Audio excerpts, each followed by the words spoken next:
O matau puna langa e watu pea la tu alalo. Sui fai pule umol tato mota. Lima sutasi tu malo. E ta tau foi ona lima sutasi e tato ruai se selenga. O Polokalame na wha maite ina ia wha o Sofia langona o si o tato watunu. Tato te angai. Tato te toe ngā lulue i mea e tua i ai le ta mā tina whanau nuu i tu malo e kalesia. Tato mai lei pua e a o se tasi le nei o whaafita uli o lo whea ngai ma leo Faifaatoaga. To tō nei a e oso whai lewa yaso. Tele pua ta loa, tele povi ta loa, so whanua ta loa. Ua lātou lepetia le tau mwhai atu e whaatupu tele ina tātou tau mafa. O le tatalo fo i lea e whaau i atu nei. Ina ngalo malie fono whaavae uma o le tātou watunu. Se e tōlo whangia whaise wha maaru singo le tuu sai.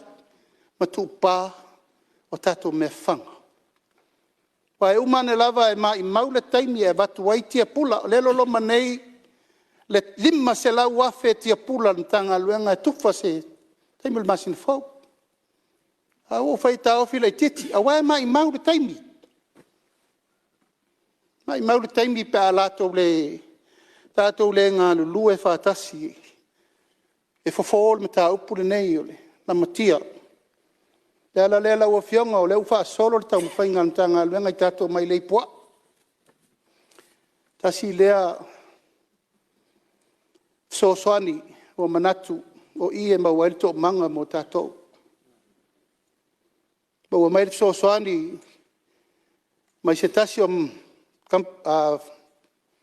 palapo tonga le malo Australia mo mai e tato mai le sfut leu taunu mai.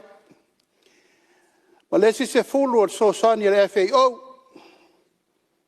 Nei tau mwhainga uma o le nganga laba lea ina ia mau le tato watunu i tau mafa. E pei ona whai atu. A lava me tua iai le ainga i mea a ano, ma a ano manufasi, o te telitoni. O le tali le nā le whaititia, o le tau le tātou te atu ngalu ne iai, o le tau o soifuanga. Wa whangota la o whionga le whangoftalai, o lo o tau ma whai pēa le mtanga luenga, o no le tele o whawhitauri. A tot si sila e lumo le apita ngalu la e paulia i le vaa lea. Na mafuli nei le vai aso le nte atu nei. Ai sea, o taula pi i whapi i ono pi i hiva va. Wa le ofi le wafu o lo whea ngai ma le whionga i. Jeli minstai a olo. Al tata longo masfau. E lava e batul tar sanga ina i whaise wafu whapi toa. Mo vaa wha ngota lava ia. Tele o presainas te tele ia o mai e mawalta i lima sfuru ono sfuru tato container ia. Ele o mwhaino o mai o mailo o tūle meli, pe tūle va ao loto e fo ilo osa ati isi e tunu. Ao lo ano noa i le tupe sa te tauna mai nei. Fi lei ma whai loa ma maua isi tato tupe Fesili mo le mtato mtanga luenga. Mai fo inisi tato watunu wataunga tā tere le tau i al maketi. Wau le ponge se lauta la o le pa malo tu lo lava. Yo e ume. E au tele fa seina. Ai au tau mali se einu tasi foi le au Faigafaiva la top. A o lo iai le au wala o lo tau fai fofo. O le liu lo tato tu la fono e fatanga ai se pasene. O ia e maua mai tato va ala popoane. E whaatau i le atunu. Wana o le whai o tātou vā ia, whawhau i container malau. A lea tau te fia tau ma mawhai, a leo iese awala e mawhai ai. Te maua e mai a whinga vai fau la utarsanga lo i sili. Ta tala lea banoa, e mai ele pasene o ia, e maua mai whangotanga tātou vā whangota. Le hua nān ma le tipsi, se tātou tau ma mawhau. Ia, o le tūlanga lava nā le me masani, wa le fo i lo ngona le sau noanga tātou Price Control Board. Na tātou abe seina, ai sea, o tātou o supply and demand, e le lau o tonu mai a o le to e ftau supply mal demand. O e lau fai pisinisi o ova, tu lau lava, te le fai atu lau. Ai mafti e le tunu. Lau whionga le whango whetalai, o le tātou taringa malo. A whau pēr le neimta ngā luenga polase tali atu. O le tatalo wa ave lau Faifaatoaga uma Samoa, whalau waina, whalau taumwhamata, whalau whaisua, mea to e walu masina o le tātou taringa malo. O te tatalo atu. Tautua nā ma lau Faifaatoaga le tātou taringa malo. E le to e tau wha furuina. Lau Faifaatoaga wau tau sila fiel me taun whai. Tautua nā. O le lalolangi le la o mai a tatou. The world is going to come here and the king will be here to meet up with our kings. Io, te talo lea, pa whonga mai tātou a Faifaatoaga, ia lava mea uma. Lava le whawhonga tau mawha le tunu. Fuafua le tanga luenga, tau watu nei tūlanga, te waita whaala. O tō vai swing o le maketi le taimiri nei. E lo tō fia sau tele sesi le maketi. O na si I whaitanga talo fola I rumo le awala adulo. Sesi, fruits, mea uma, whangusea, whangungau, wanga, kui, everything. Mea uma. Ar whamoe moe le tanga luenga. Watu leina e tātou whale ia le lei, lau, no foa, tusi ai, faatoaga ma Faigafaiva le tunu. Nei o mai tātou malo, o la e whapena ona, watu le tala le lei mo nei tātou faatoaga. Fuafuaina foi e vel nei avanoa e watu aile, tālo sanga alo ia, ono le tātou duai se lenga le fuafua nei. O le a tātou tali malo mo le vai aso le tātou chaukam. Ea ua manatu ai, mai ava ma unei ma le pūlenga. A se sui le titi, te talo atu ai le whale vai maunga. Tasi, lua, tolu, wha, whale ata tasi, lua, tolu, wha, a fionga te whono, o le a whai le tātou rua I se lenga tu wha tasi. Whai le tātou show tele, whai I male fatu. E o mai tātou malo, sila iai mo le vai aso atoa, I le tā fia lau tō whai mele lei. Au tofu au toma le paketi o matufu atu le sosoani. Au le wha moe le nā ina ia mātango fiel tātou taringa malo. Ma le tali atu a Samoa.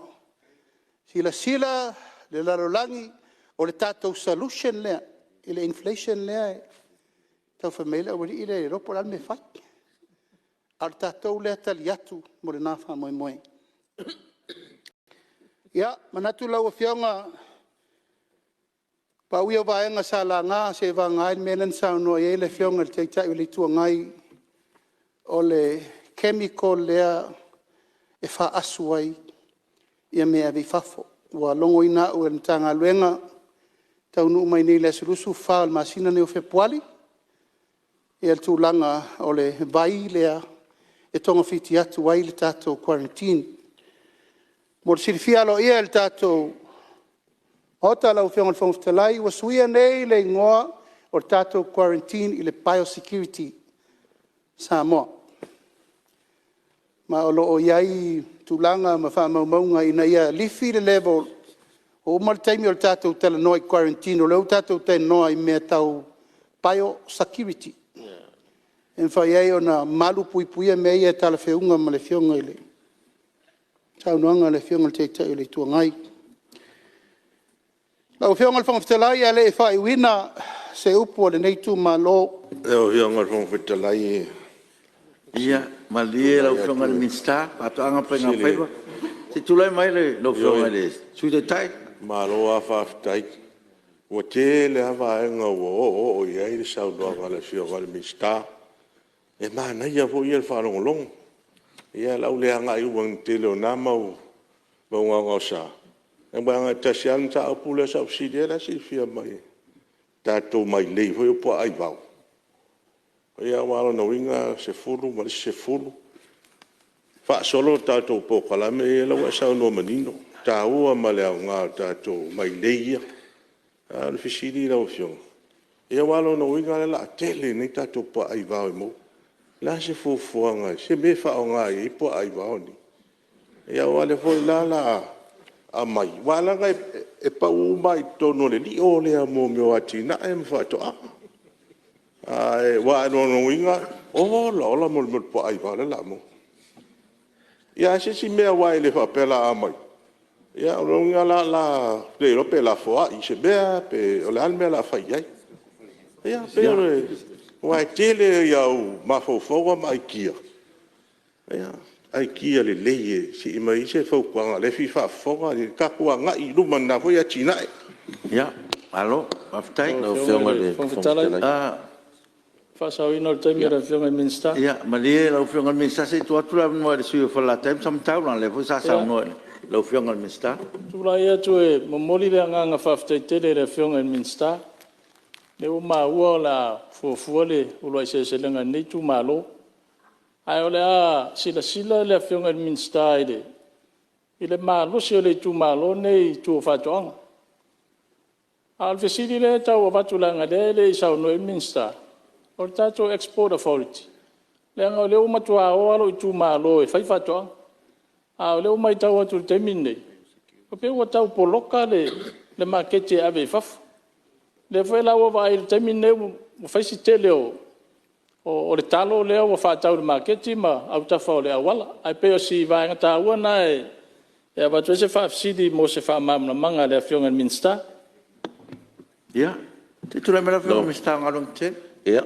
Lo fionga le fongfitolai le nga lo fia mamlama lava e le tūlanga o le biosecurity le ua sao no i la fionga le mista ka kere mamlama fo i mea ia ai po le mea le sa faasu e pe kursu kausanga o ka kera kua ka ikam whakau kula ka mo tiin fo le whangai la ka ia konga po le mea konga o le ua suia ni e le kulanga le wei lau biosecurity whamalmo.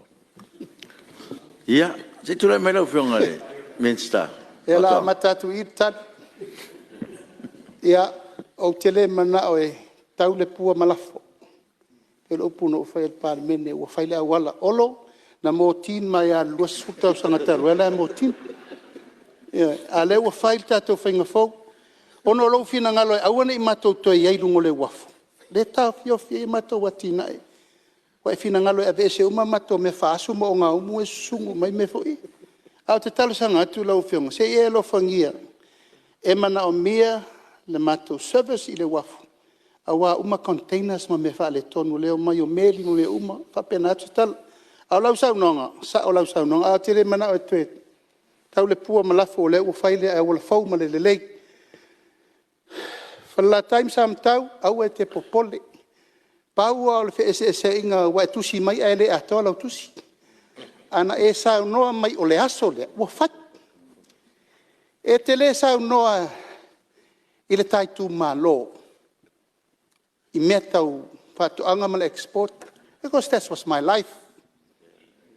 Vai au moe malai tau I pata tu o si ufanga tu o samatau. I was there. E lei se iota o whanua lei tā, lei whaafonga mali tu malo, lei whaafonga mali tai tu malo.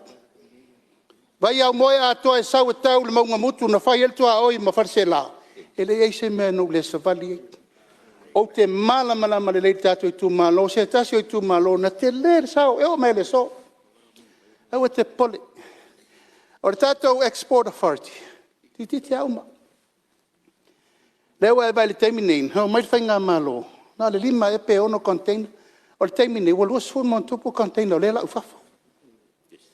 A le apa le fai. Ia lava mua tau mafa I le atunu.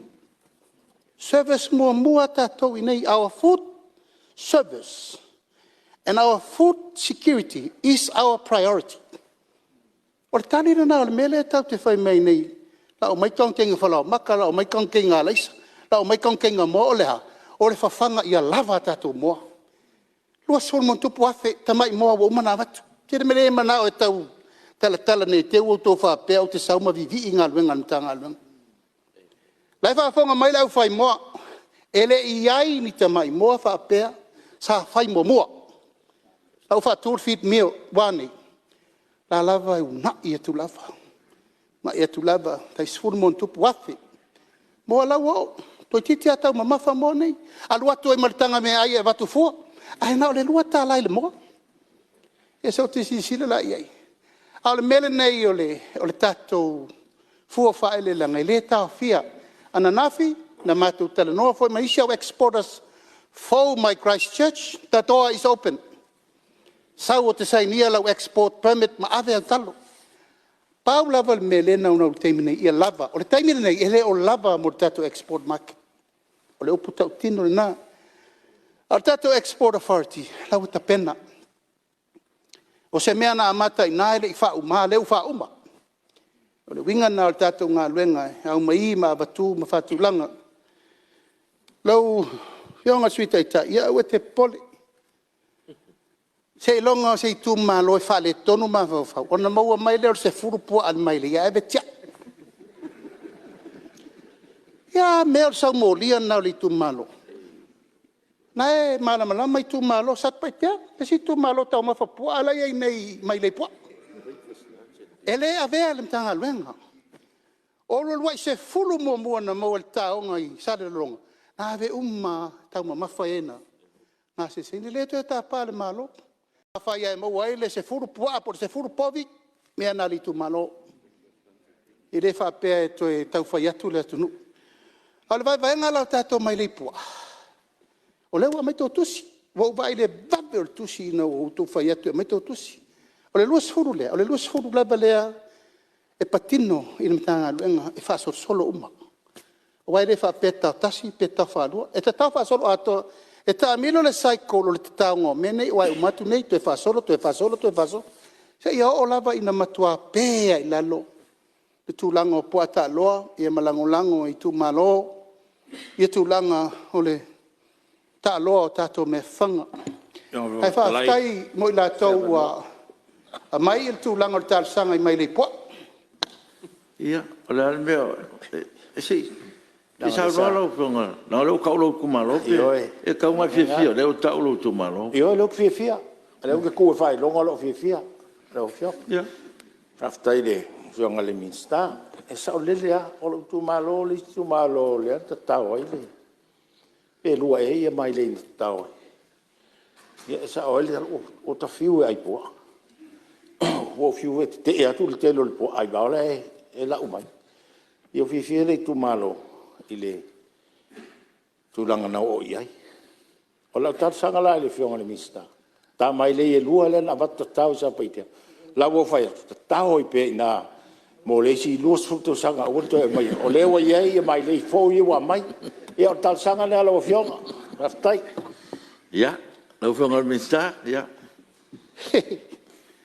ya mali ia la fionga o tato mo tutele sa la fai ya e lua se furu i tu malo e ono na pule a fiai lau to fal vai malai asiat ti nano lo e tauna muri an fa mo mua tu lava tato i tu malo asiat se sele ya fa ftai o lewa e mo mau musu ane le suite e mo i mei o te fai atu ina nei umane fo i fata longa i vai ya fa pena o yo lea e lau fionga le mo mua tu ya tua wa tusi lo suafa ilalo ele oe a lo wa lofa ile tu malo le uma fuaina ba tu malo fa lo latu i lo fionga ai se tala le tu malo oi io le o sa no mani no mista le yo o tu la tu e fa moina la fa ftai yo le o tu sia de ngon nei tu malo ai fa fsilia tu fa bon modelo fionga mista fa to la Fesili mai lau fai pa mo asio matu i tu manu. Sina usau nonga wha mama lama. Ua loto vai fo kapo uka wha mo le ngā vea Amerika Samoa. O waku pe ua le wha o ngā inga. I o. Ea le lai po le asa usau ngā se me koe pinsina vai o se me koe wha le lei kako aki ngā elea. Ina i Talia. Ma wha tau atu i o i a tātou wha mo. Ea ma Talia le lei. aftai tu le me ro fionga e tau an fa mal malama le lake E lo iei se mea whainai, tātou ano monfasi, tātou whamoa ia e ave Amerika Samoa. O lo tatala lewa noi tūlanga i consumption lewa ia tangata i whaonga, a lo to ilo ilo tūlanga whapisinisi. Tātou whamoa la ia e batu i tutuila, mamanua. E leo ni whamoa, peo tātou lafu moa ia tātou free range. Le ai. E na o whale whamoa lava was certified, e e whale whamoa Frankie, ma le whale whamoa Aliki, whale mona. O mano mai lelea se singa a le mefa tutuila mamanua. Ea, ma le vaenga mai Amerika. E certify mo mo. Ea, o whamamlamanga na, o la ea. A o moa ia mo e tua, moa ia mo e tato free range. Sio mena tau ma mawhaile tunu. Tau te oa ia mo e tau ma mawhafua moa, uma le tunu. Ioi, o le nganga le nā, ma le whamamala matu. Lau fionga le whangwhitalai. Lau fionga le whangwhitalai. Tua i atu mole si mele ala titi. O le awa, te le awa no a watu, lau fionga sureta. O lau fisi muli ale along o le asa ta ua da fionga mixta. Se manua ale la e alu lau fisi muli. Le ngai e lau saunanga le nga whaile amatanga o le ale popole le ngau sa le sa e sauno ye. E whaile whaisi sau whaapunga to sui e le whaapunga ue. O le ngau sa. Ia o isi mta upu. Isi mta upu sa whea saunoanga le mixta. E le se ngau sa, o lai whafunga mai le whionga mixta, le whafunga le mauta. E le ngai le ngau sa, umon saunoanga ale whionga le mixta. O mea le lei mo le tuno. A sina upu te saunoa mai, manu e le tu le whionga mixta. Ia, a voi la tūlanga nā mta upu ia saunoa iai. O mtua e whai atu e ngau sa saunoanga mixta. O mta upu ia sa anga e lau tala ala o Fesili lau a fionga. O le tātou ano manfasi. Le hoi ua, mai nanga e tāhua tele le mea lea. Tāhua tele. E tau hoi o na mose maketi i wafu. Le tātou whanefasi manu hoi lea sa whape fausia le tātou poloketi wa sa se. Ia lea lana le tau nu. O le ase wha moe moe o iai. E wha tau nu ina i se taimi. O le ale le tūlanga ina ia, o mai fo ilal vanga na mai Amerika le fo le USDA ia po la le. E mai ia e asiasi mai, ina ia wha maonia, ma pasia.